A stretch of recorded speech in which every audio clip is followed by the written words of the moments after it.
इमाम अहमद बिन हम्बल को जो कोड़े मारे गए थे वो कहते हैं कि अगर हाथी को मारे जाते हाथी चीख उठता।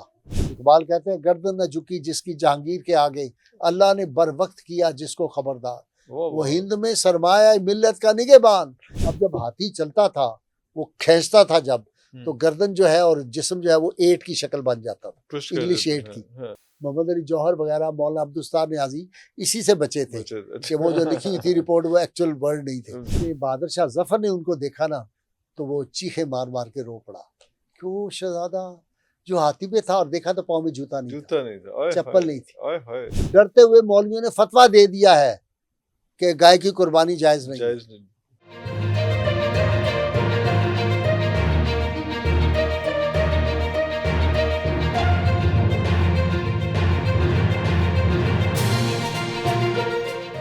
अब इमाम हुसैन वो जो है ना सतीजा कार रहा है अजल से ता इमरूज, चराग मुस्तफ़ी से शरार बू लहब।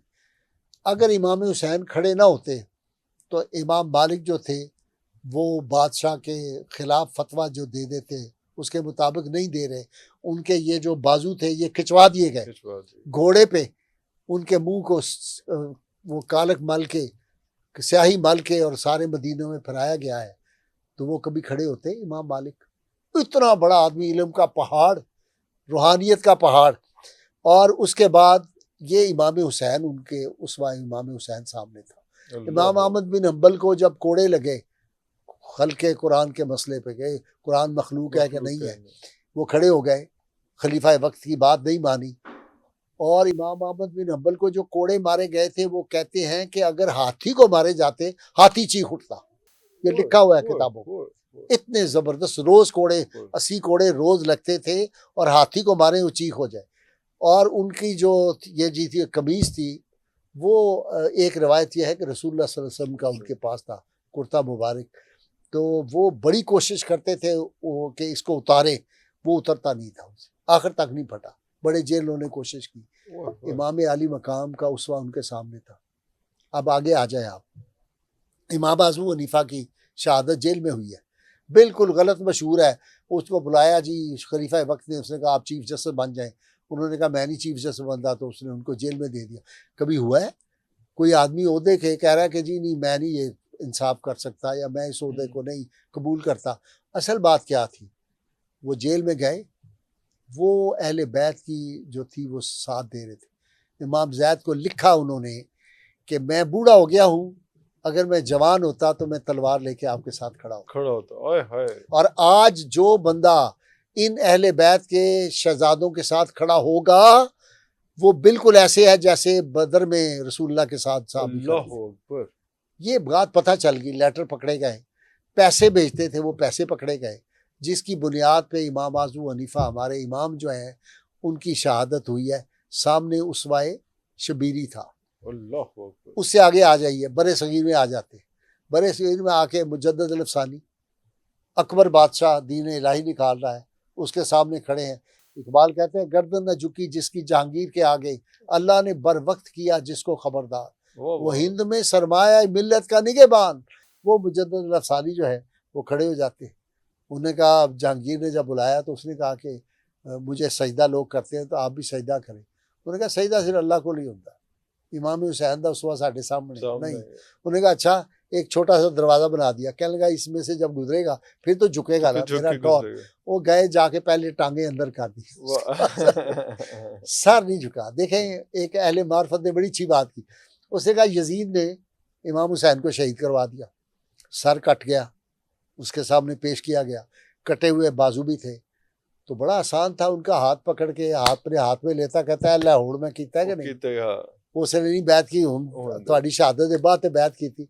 लेकिन नहीं, अल्लाह ने वो जो इमाम हुसैन ने फरमाया था मेरे जैसा इस जैसे की बैत करे, मेरे जैसा पाक इस नापाक की बैत करे, वो अल्लाह ताला ने उनको महफूज रखा उसके लिए। तो इमाम आली मकाम अगर ना, अच्छा फिर ये बड़े सगीर में आगे आ जाए, हज़रत मुजद्दद अल-अफ़सानी फिर इनकलाब बपा किया यहाँ पे। उसके बाद आगे आ जाए मौलाना जो थे अपना फजल खैराबादी रहमतुल्लाह अलैह, उन्होंने 1857 की जंग आज़ादी में जो उनकी मौत हुई है वो बड़ी दर्दनाक हुई है। मौलाना किफ़ायत अली काफ़ी थी, मुफ्ती सदरुद्दीन की, जिन लोगों को फांसी पे चढ़ाया है। अंग्रेज़ कहते थे मेक दम एट, फरंगी जो थे, एट का मतलब क्या होता था कि ऊपर दरख्त के साथ बांधते थे इस गर्दन को, नीचे पाँव जो थे टांगे हाथी के साथ बांध देते थे, हाथी को चलाते थे। अब जब हाथी चलता था, वो खींचता था जब, तो गर्दन जो है और जिस्म जो है वो एट की शक्ल बन जाता था, इंग्लिश एट की। आप समझिए ना, ऐसे तो कहते मेक द मेट, ये टर्म वहां चलती थी। पता था कि सामने हमें मौत है, शहादत होनी है। एक वाकया मैं अर्ज करके फिर इसको कंक्लूड करता हूँ। मौलाना फजल खैराबादी साहब के जो बेटे थे, जो नाम इसी तरह का था फजल खैराबादी का, उनके बेटे भी बड़े लायक आदमी थे, लोगों की सिफारिशें कराई और ये चीफ जस्टिस थे, ये जेन में रहे। और फजल खैराबादी कैसा आदमी था, कितने बड़े ख़ानदान का आदमी था। जब स्कूल में मदरसे में पढ़ने जाते थे तो हाथी पे जाते थे और फिर चीफ जस्टिस बन गए वहाँ के। जब मुकदमा पेश हुआ इनका, तो जो सीनियर जज था, 2 जज थे वहाँ बैठे, डीबी सुन रही थी, तो जो जज था वो इनसे पढ़ा हुआ था, शागिर्द था। और इनका शागिर्द था? हाँ, तो फतवा दिया था जहाद का, अंग्रेज के खिलाफ जहाद जो है ये फर्ज है और ये अहम इस्लाम है, ये सारा पता। तो उसने कहा कि मुझे लगता है ये आपका नहीं है फतवा, आप वो फजल खैराबादी नहीं है। जज ने कहा मुझे लगता है ये आपका फतवा। कह लेंगे नहीं जी, मेरा ही फतवा है। और ये जो है, अच्छा उन्होंने गवाह लाए। अच्छा, वो स्केप दे रहा है कि स्केप दे रहा है कि भाई आप, हाँ ये मेरा ख्याल है आपने नहीं दिया, हाँ मेरा ख्याल है आपने दिया, आपके दस्तखत नहीं मिलते। कहा नहीं ये मेरे ही दस्तखत है, मैंने ही फतवा दिया है। अब जो गवाह लाए वो देखे, गवाह जो था मरूब हो गया, उनकी शक्ल, उनकी नूरानी चेहरा देख के उसने कहा इनको फांसी हो जाएगी, मैं सारी उम्र जहन्नम में जाऊंगा। उसने कहा जी ये वो फजल हक नहीं है जिसकी मैंने रिपोर्ट दी थी।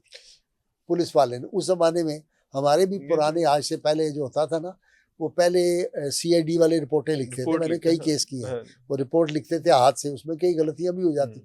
मोहम्मद अली जौहर वगैरह, मौलाना अब्दुस्तार न्याजी इसी से बचे थे कि वो जो लिखी हुई थी रिपोर्ट वो एक्चुअल वर्ड नहीं थे। फिर बाद में टेप रिकॉर्डर आ गए, बड़े टेप, फिर छोटे होते थे, फिर अब तो बड़ी टेक्नोलॉजी बहुत ऊपर चली गई है। खैर एनी हो, उसने आके गवाह ने कहा जी ये वो फजल हक नहीं है जिसने तकरीर की थी और अंग्रेज़ के ख़िलाफ़ जहाद का फतवा दिया था, ये वो नहीं है। तो मौलाना फ़ौरन बोले ये मरूब हो गया है, इसका मुझे चेहरा लग रहा है, ये कांप रहा है। नहीं मैं ही वो हूँ, मैंने फतवा दिया, मैं हूँ। मैं खड़ा हूँ यहाँ। अगला पहलू देखिए, वो चीफ जस्टिस जो बड़ी ज़बरदस्त इस पर बात की, ये जो थे अपना ख्वाजा हसन निज़ामी, उन्होंने बड़ी ज़बरदस्त बात लिखी। उन्होंने कहा वो शहज़ादा जो जब जाया करता था मदरसे पढ़ने, हाथी पे था, तो जब उसको जेल से लेके अदालत से लेके जेल की तरफ जाने लगे, लाल किला में अदालत लगी हुई थी, तो जब इसने बहादुर शाह जफर ने उनको देखा ना, तो वो चीखे मार मार के रो पड़ा। क्यों शहजादा जो हाथी पे था और देखा तो पाँव में जूता नहीं था, चप्पल नहीं थी, पाँव नंगे लेके जा रहे थे। ये जुल्म इस बड़े सगीर में, और ये उन बुजुर्गों ने कुर्बानियां दी थी। आज हम पाकिस्तान में हम शुक्र नहीं अदा करते।